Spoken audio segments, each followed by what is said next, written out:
Welcome back. Hillary Clinton has a lot to say about Vladimir Putin. As Secretary of State, she famously called for a reset in U.S.-Russian relations, but Putin was having none of it. And by the time Clinton left office in 2013, Putin repeatedly attacked her in very personal terms. That animosity may have played a role in Russia's efforts to help Donald Trump in his 2016 campaign against Clinton.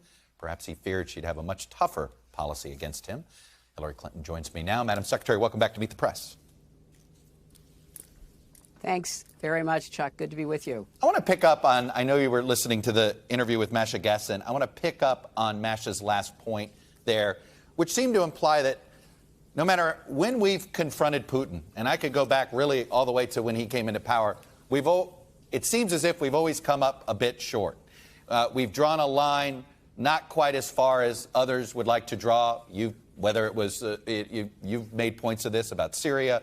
Perhaps we should have drawn a thicker line on what happened in Crimea. Why is that? And are you concerned we're maybe holding back now a little too much? Well, no. Now I think we are really looking at this with our eyes wide open and seeing very clearly the threat that he poses, not just to Ukraine, as we can watch every night on our news, but really to Europe, to democracy and the global stability that we thought we were building in the last 20 years. So, Chuck, I really agree with both what Secretary Blinken said, that we've got to continue to keep the pressure on Putin and the Russian troops. We cannot in any way pause our efforts to support the Ukrainians. And I agree with Masha that we have to double down. There is more that can be done to increase pressure and stress, additional sanctions, more in the way of lethal aid. And now that there has been a pushback, thanks to the brave Ukrainian military offensive action, there is time to resupply the Ukrainians so that they can continue to defend their country.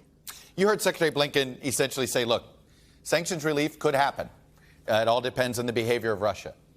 Can we really live in a world where Putin's let back into the New World Order?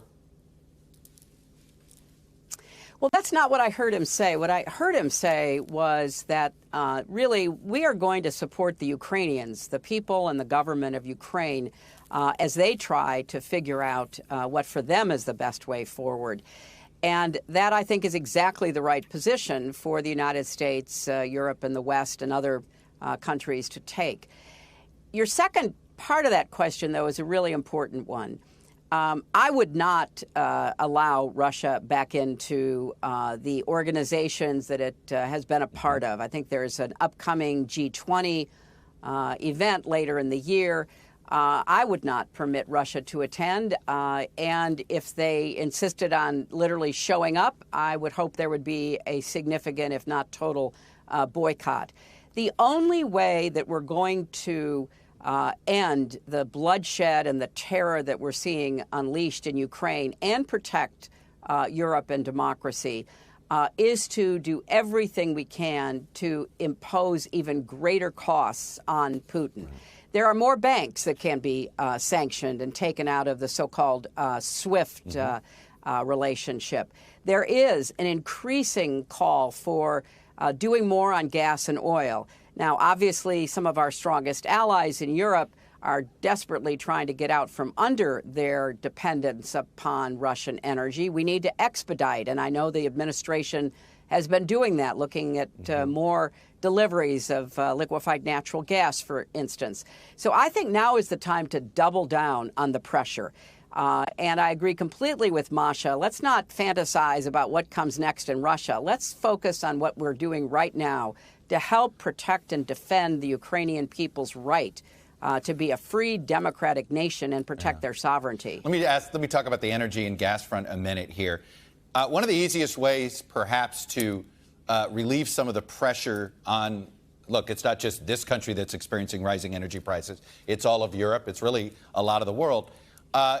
If a country that we provide an extraordinary amount of defensive weaponry to, an extraordinary amount of support to, and I'm speaking of Saudi Arabia, who could essentially turn the dial tomorrow if they wanted to. We know this with OPEC nations. They're choosing to essentially be on the side of Putin on this one. Should there be some consequences to this in our relationship going forward? Well, I'm disappointed by that decision because I think it's a very short-term one that is not in anybody's interest, including theirs. So I would certainly do whatever I could that was available to me to try to be more persuasive, if you will, and Carrots to talk or about sticks? some consequences. But well, I think you have to do carrot and stick, Chuck. I mean, I think that we're in an existential crisis right now, and the only positive that comes out of this horrific, unjustified, unprovoked assault on Ukraine, with the war crimes that are being committed on a daily basis by Putin's military, is that the world is now, I think, awake. Some are more awake than others, but everybody has to pay attention. The real challenge on the energy front is to do everything we can to help Europe wean itself off. You know, when I was Secretary of State, I started something called the U.S.-EU Energy Council, and I'll admit, I had a hard sell with our European friends that I kept saying, look what Russia's already done, because at that point they'd already used energy as a blunt force for power over Ukraine and Eastern Europe. They'd cut off gas supplies to, force Ukraine and others to do their bidding. And I made the case then, and now I'm delighted that everybody is back focused on this, because the more we can get Europe to understand it has to lead the way. Now, there are other problems. We've got, other big countries, China, India, for example, who are buying Russian energy, who are also, trying to figure out which side to end up on this. So this is the slow but important work of diplomacy, which Secretary Blinken and others in the administration are pursuing. But I think we need to be putting more sanctions more quickly on more things to up the ante on Russia, and to try to bring more countries to the side of seeing that it's in their interest to support that. I want to turn to domestic politics here. The Democratic Party is in an interesting moment that, to me, looks quite similar to a moment back in 1989 and 1990 you're familiar with, where the Democrats are having, what does the party stand for? How far left, how far to the center? And you and your husband were on one side of that conversation. Do you see some similarities to that period of Democratic hand-wringing in the early 90s? Well, I don't know. I do think hand-wringing is part of the Democratic DNA. That seems to be in style, whether we're in or out of power. We're in power, and there still is hand-wringing going on. From my perspective, President Biden is doing a very good job. I think that his handling of Ukraine, passing the American Rescue Package, the huge infrastructure package. I'm not quite sure what the disconnect is between the accomplishments of the administration and this Congress and the understanding of what's been done and the impact it will have on the American public and some of the, the polling and the ongoing hand-wringing. I've always thought that the best politics is doing the best job you can do, and there's a lot that Democrats can talk about in this upcoming midterms. I'm well aware that midterms are obviously always difficult for the party in power, but we've got a great story to tell, and we need to get out there and do a better job of telling it.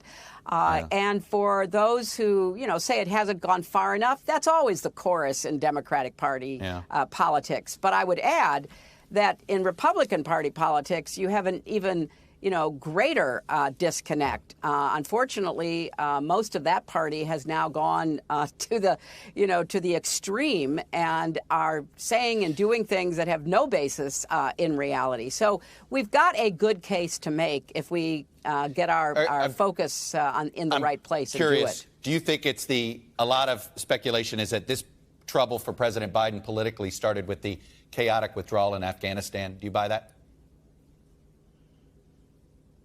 I don't think it helped. I think that is obviously the case. I think that the performance with respect to Ukraine has been excellent. And one of the smartest things that has been done was releasing classified intelligence to prevent the false flag kinds of operations that Putin was counting on. And also, let's remember, Putin has been quite effective in impacting public opinion, particularly in the last decade or so, both in the United States and in Europe. And this was largely stymied by releasing that intelligence. So I think a lot of lessons have been learned, but there is a lot of good accomplishments to be putting up on the board, and the Democrats in office and out need to be doing a better job of making the case. And frankly, standing up to the other side with their craziness and their calls for impunity and nuttiness that we hear coming from them. I don't think the average American, frankly, wants to be governed by people who live in a totally different reality. Former Secretary of State Hillary Clinton, really appreciate you coming on, sharing your perspective with us. It was good to hear from you. Thanks for watching our YouTube channel. Follow today's top stories and breaking news by downloading the NBC News app.